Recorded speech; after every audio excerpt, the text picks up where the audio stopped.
All right, Jennifer feels strongly about this one, so here we go. How do you feel about women being stay-at-home moms and not bringing in an income after they have a baby? Do you feel like that is an unwise financial decision? No. Jennifer, Take it away. I think it's an unwise financial decision for the woman. And the reason why I say that is if something happens with your husband and you're not financially prepared for that, and you've been out of work because you haven't been in the workforce, and all of a sudden you have to go back into the workforce, and let's just say 10 years have gone by and you've had no employment. Yep. You are having to start from the bottom. Yep. And what happens if, and this happened in my life. So with my mom was a stay-at-home mom for, 16 years or 15 and a half years. And my dad passed away, and because of my dad's health issues, they never were able to have a lot of life insurance for him. Mm-hmm. And he owned his own business, and he did restaurant equipment sales and services. And my mom, of course, being a female, she didn't do that stuff. She did all the bookkeeping. Mm-hmm. And so when he died, we were in a terrible situation. I mean, we had nothing in the bank, nothing sitting there. We lost our home over it. My mom had been a hairstylist. She hadn't done it in, she did our hair and stuff like that, but she hadn't actually been practicing hair. She went back to work at a salon. She had to rebuild her clientele. Well, that took a couple of years for her. So she wasn't bringing in the income. And at one point, we got Social Security. For me, it was $865. I remember that. My mom could get Social Security till I turned 16. Well, my dad died June 8th. I turned 16 October 28th. Oh, wow. So she only got it for just a period of time, a small period of time. Our house payment was, at that time, a little over $800 a month. But, we had an old air conditioning unit. I remember our air conditioning payments being $400 and things like that. And so we didn't have the funds. Yep. And I think the reason why I've always been such a hard worker and dedicated to working and having a job all my life is because I watched and saw that situation. So I think it's so important that women do have some type of stability. If you're going to be a stay-at-home mom, make sure that your husband has put into place systems that will protect you. So that would be disability insurance. Life insurance.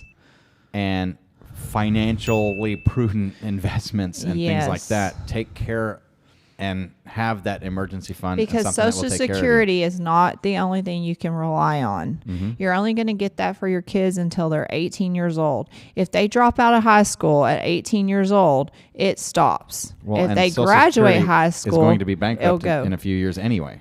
Yeah, well, we never know what Social Security is going to do. It's always never rely on the government to take care of you. And then let's just say, as a spouse, you only get it till your child's 16 years old. And depending on how much your spouse put into Social Security too. So you just never know how much that payment's going to be. The other thing is, what happens if there's a divorce for any number of reasons? Right. What if you cheat on him? Right. That can happen. Right. What if he cheats on you? What if he just decides that the marriage is not working for whatever reason? Do you really want to be out of the workforce for 10, 15 years and then have to start from the very bottom? Right. Absolutely not. No. You should keep doing something or other. Keep your career going as much as you can. Find something. There are many important. jobs you can do from home. There are businesses you can start yourself. But do something that you love. If you have that ability to do something that you really, truly love to do. Mm-hmm. And then, get those systems in place, because if you don't have it, you're going to be in a bad situation in the end, and I hate to see anybody go through that. And it's not good to live like that. No. Because there's a certain amount of human dignity and and I do think that some marriages suffer, and why some people go through divorces is because the wife doesn't work. Oh, absolutely. We have that a lot. I think the husband starts to resent the wife. Well, and I want to make this very clear. Being a stay-at-home mom is a very hard job. I want to make sure that's very crystal clear. Taking care of kids, taking care of a home, being the chauffeur, doing all those things, like that's a very difficult job. And I do think that people don't realize that. That is a salary.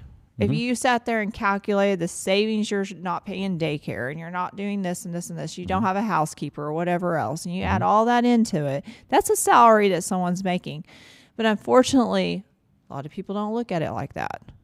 And you need to protect yourself. And you also need to always make sure that your marriage is strong. In order for your marriage to be strong, your husband needs to see some form of independence from their wife. It's important. Otherwise, that's a good point. Yeah. Because I see it on both sides. I see it, the fact that there's a stay-at-home mom, the divorce is caused because of the husband. And I've seen it, the fact that there's a stay-at-home mom, the divorce is caused because of the wife. Right. Or both of them. It can be an issue. Well, I think that the mom lots of times doesn't feel appreciated. And then that makes them seek elsewhere. Or that, hey, how come I have to earn all the money and you get to stay at home, and it's not appreciated by one, right? And the difficulties and duties of both of them are not necessarily appreciated. I like to see a good balance of both of those things. Oh, yeah. Because there's a lot of men out there that would love to be home with the kids more, but can't because the wife refuses to work, and they can get some resentment on that. But then the other another flavor of this problem, an angle of the problem, is that the one earning the money can dominate the one who's not, and the one who's not can become like a prisoner also afraid to leave, and so they stay in this really bad marriage, and it gets worse and worse because the power dynamic starts shifting, because they realize, oh, I can't leave and I have no power, therefore I'll cower to them and give them what they want. And then you start having this misshapen, weird dynamic between the two of them, and it's not a good balance to where they're whole people respecting each other. It becomes parent-child almost in some aspects, or jailer and prisoner, and those type of things are terrible. Right. Let's see what they say. No, it's an important season. No one should shame a mom for wanting to work at home, because that's I agree with that too. That's what it is. And it's not like you're eating bonbons and always watching. Is like, I'm like, oh my God, you're not staying anywhere. You are running around. Would you add to that as a professional mom? Yeah, I mean, I would say you're saving on childcare. There was a study that was run. The mileage the average mom drives, the food that she cooks, the house that she cleans. If you were to outsource all of that, $1.2 million. Oh, yeah, easily. They've run numbers. They say, a stay-at-home mom is $100,000 plus a year job. If you, like she said, if you outsource, if you outsource someone to buy your groceries, make all your food. Oh yeah, Oh yeah, absolutely.